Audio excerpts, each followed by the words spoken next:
Salut à tous! Alors aujourd'hui on va parler de la Ghost Knight de chez Alchemist, des shapers français et une board donc freeride et descente qu'on va regarder en détail.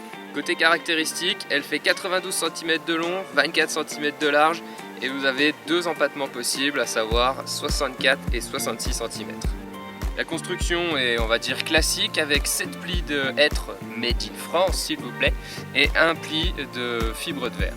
Comme il s'agit d'une planche typée downhill, on a un W, on va dire, ça devient indispensable aujourd'hui, et deux micro-drops qui vous permettent vraiment d'être calé à l'avant, à l'arrière, et vraiment de ne pas bouger. Enfin, vous êtes posé, calé, et c'est hyper confortable.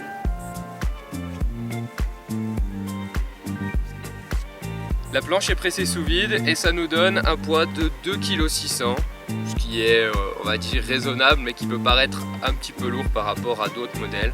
Enfin, ça reste carrément du bon boulot.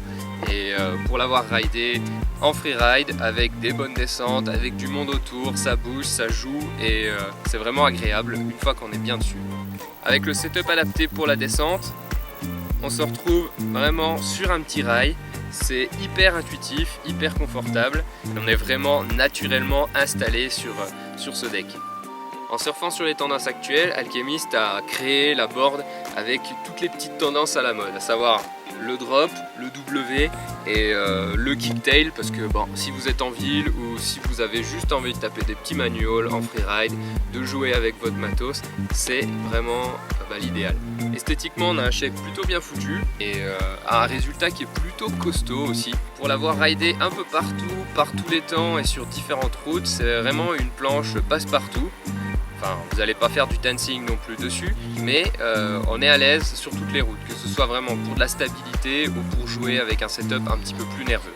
Avec des caractéristiques techniques plutôt avancées, c'est un deck qui s'adresse quand même aux riders, on va dire, qui sont exigeants, en tout cas expérimentés pour apprécier les petits drops, le W, etc. Mais c'est aussi une board qui plaira sûrement à des débutants qui vont trouver des repères tout de suite dessus, qui vont être calés et qui pourront garder ce matos et évoluer avec au fur et à mesure qu'ils progresseront. Il me reste plus qu'à remercier Alchemist de nous avoir prêté ce joli matos et on va aller voir ce que ça donne en action tout de suite.